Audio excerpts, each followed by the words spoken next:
Now let's see when the object is created in this two class.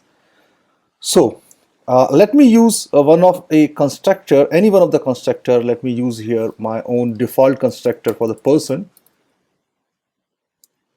Okay, like this. So this is my default constructor. And let me try to print something whenever this constructor is called. Let's say I am, or I say in person. Now for the employee also, I'm going to create the employee my own default constructor.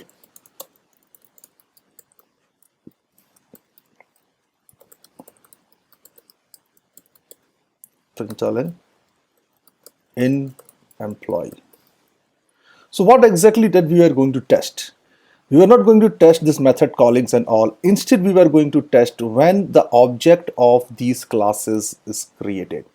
So what is basically going to be happen whenever this constructor, it is a new employee, is called.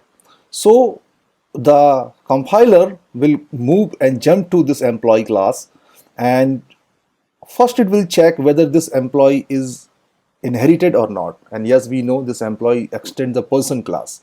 So it will jump to person, and then we'll check whether this person is inherited from something. No, it is not inherited from any other class. So what it will do, it will first create an object of person. Once the object of person has been created, then it jump back to the employee, and then it will create an object of the employee. So whenever the inheritance work, the child class object is not created.